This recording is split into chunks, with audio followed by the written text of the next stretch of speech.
Welcome to McPlum, simple solutions served daily. You begin by opening the Street View app or connecting your 360 camera. Sign in so uploads go to your account. Make sure GPS and location permissions are enabled and set to high accuracy. That gives precise positioning.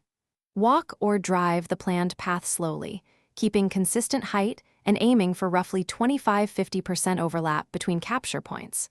Once done, review each thumbnail in the app to confirm exposure and horizon are steady before moving to the next position. You now refine the raw captures. Use the app's auto-stitch for quick results or export to desktop stitching software when you need manual control. Check and level the horizon, correct parallax errors around near objects, and match exposure across frames so seams vanish. Once stitched, verify or edit GPS pins to align panoramas on the map. This ensures smooth navigation. After that, add metadata like title and date, and set privacy blur for faces or plates before uploading. You finish by uploading panos from the Street View app or by importing them through Google Drive. Choose whether they are public or private.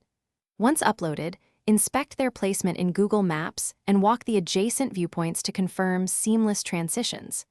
If something looks off, re-upload the single problematic pano after correcting alignment. Clear the app cache and sign out, then back in to refresh map tiles.